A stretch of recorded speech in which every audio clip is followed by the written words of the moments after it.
Okay, thank you very much. Welcome to the Planning Committee, everybody. And let's look straight in. Have we any substitutes nominated? None received, Chair. No nominations. I remind members of the need to declare any disclosable pecuniary interests or other interests they may have in relation to the items included on the agenda. 3, it is not recommended that the public be excluded from the meeting for the consideration of the items of the business on this agenda. Minutes of the meeting of the Planning Committee held on the 5th of January. Sorry. And has everybody read them? Anyone? Thank you, Councillor Baines. Approval. Thank you, Councillor Hutchinson. So we go straight on to the planning applications. Sorry, I'm having a problem with my computers.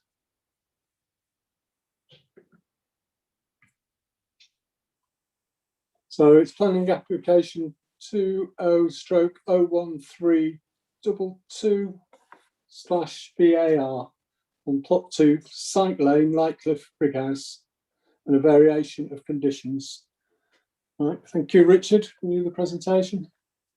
Thank you, Chair. I've done it as a PDF, so it won't be quite as slick as when you have a PowerPoint, but it's hopefully because it's a smaller file, it should reduce the problems of the presentation freezing.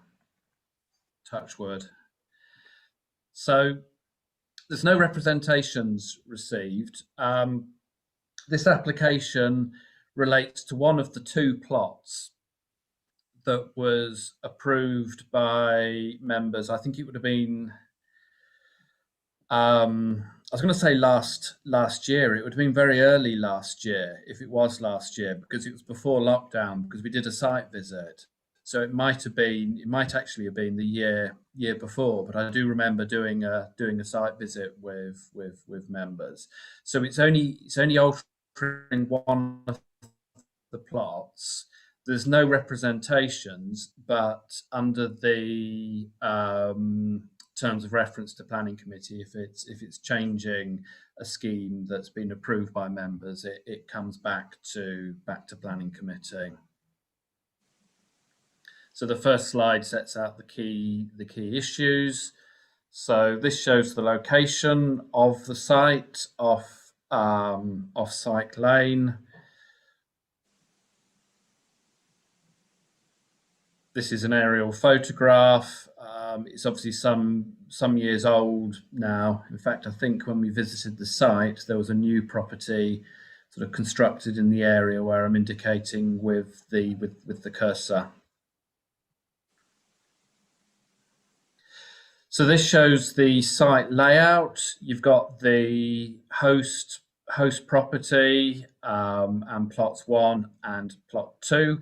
This application relates to plot 2. I understand that more recently there's been an amended application submitted for plot 1. That I think is still out to public consultation at the moment, so that will come forward to members in due course. Obviously, when we visited the site, you'll recall the access off Site Lane that I think had been constructed by the time we visited, and there was some debate at the time about the relationship to these properties to the south on Bramley View. I think representatives of Bramley View spoke at the time in objection to the planning application, but as indicated, we haven't received any objections to the current application. So this shows the development as now proposed. So essentially they are what you might call relatively small, individually relatively small design changes, but clearly when you add them up, they are sufficiently significant so as to be a materially different scheme that requires a separate planning application.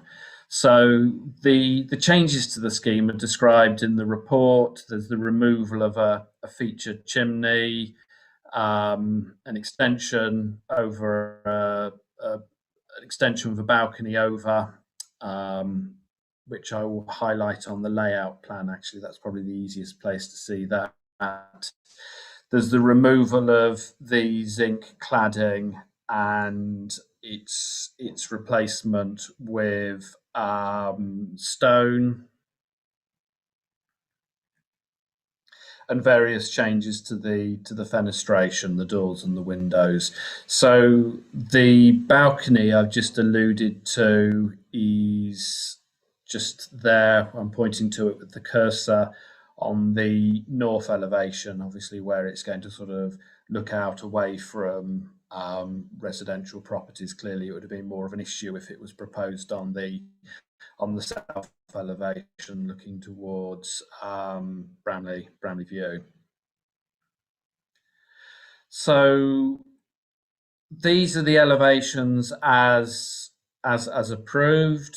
So you can see the chimney that was referred to and the sort of the use of zinc cladding. I think it's probably, so if you say compare the north elevation and the south elevation, the two principal elevations as approved and as now proposed, I think it's probably fair to say that sort of architecturally they're going for a more conventional appearance. So these are the floor plans as permitted.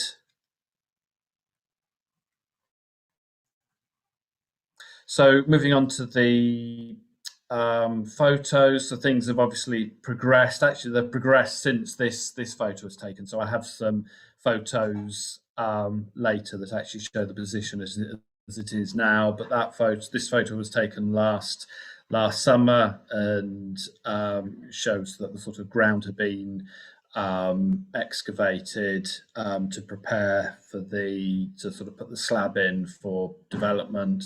This is the southern boundary, which again members may recall there was some discussion about how that boundary should be treated in terms of the height of any fence treatment, and a condition was imposed, removing permitted development rights for taller fences along this boundary, and that condition is recommended again on the draft set of conditions that are before members. So again, this image is sort of rotating round. You can just see that sort of the corner of the greenhouse, which is visible on that slide, is visible there. So you're sort of rotating around, and you can just see sort of Bramley View through the hedgerow. Again, sort of variation on that view.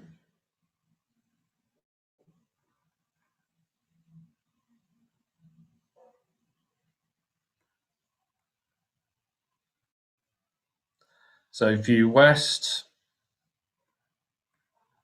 So it's obviously view of the access, and you can see it carrying on through into the development site.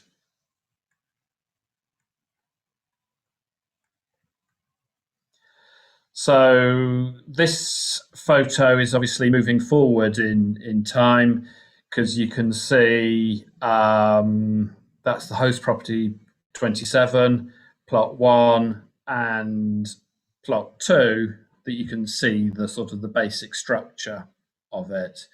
So they're presumably continuing with the development in line with the planning permission they've got, and they're now reaching the stage where they need planning permission to make the amendments to the scheme.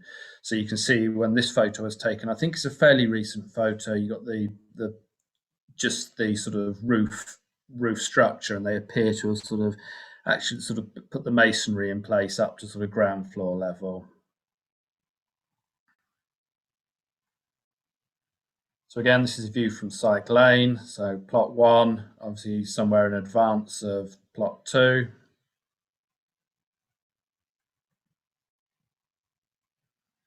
More of a close-up.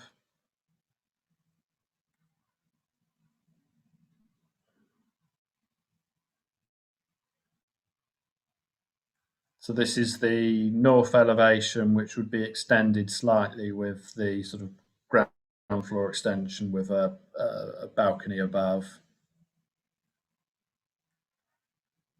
Variation on the previous view.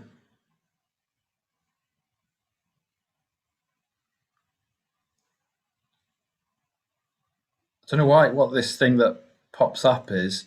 A picture containing grass, outdoor sky, tree.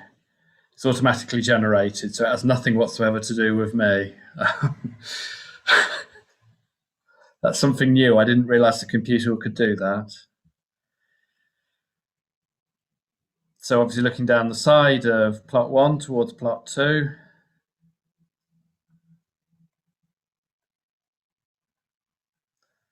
Another view of plot 1 and plot 2.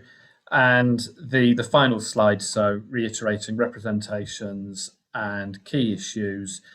And the recommendation is to permit with the conditions listed at the end of the report that's before members. Thank you. Should I stop sharing, or do members want to go back and look at any images or plans at all? Any questions? No, then I'll stop the share, because I know you can't see everybody if you're sharing the screen. Okay. Any questions for officers? No questions. Nobody to speak from for or against. Any comments people want to make? In that case, yes. Councillor Baines. Councillor Baines, yeah. I'll just move officers' recommendations, if I may. And just one other point I was thinking: if plot one is of a similar nature when it comes, can we not? And there's no objections from the public. Can we not delegate that responsibility to officers at this stage, or not? Richard, I understand where you're coming from, Councillor. I think with the way the terms of reference to planning committee are framed at the moment, we wouldn't be able to do that, because it's I think Marcus will presumably concur with me, but obviously we have to take decisions in line with the Constitution, otherwise they're would be susceptible to legal challenge. That's right, Richard. Sorry to interrupt, but just to concur with you, I agree that those are the terms of reference, unfortunately. So we can't circumvent that step, although I can appreciate why it would be considered expedient to do so. But we have to abide by the Constitution as it's drafted. Okay, thank you. Councillor Curtin. Yeah, thank you, Chair. I'd be quite happy to second Councillor Baines' motion there, and in doing so, you know, the local residents here have worked very well with planning officers over this development for quite some while now. So clearly, there's been no representation. So and the alterations are only very minor. So quite happy to second it, Chair. Thank you. We have a proposer and a seconder. Have we any amendments? No? In that case, can we go to the vote? All those in favour of the motion to accept officers' recommendations? Okay, thank you. Any against? Any abstentions? No, there won't be. It was unanimous anyway. Okay. In that case, the motion is passed. Yeah. And that's the end of the planning committee. Yeah, we've Must finished be the in time for shortest planning Richard. committee in history. Thank you, I don't think members. we've beat the I 17 minutes, have we? We beat our I previous watched record. Have we, the. I don't Joss? know if any members did, but I watched the Leeds plans panel meeting last week where it was.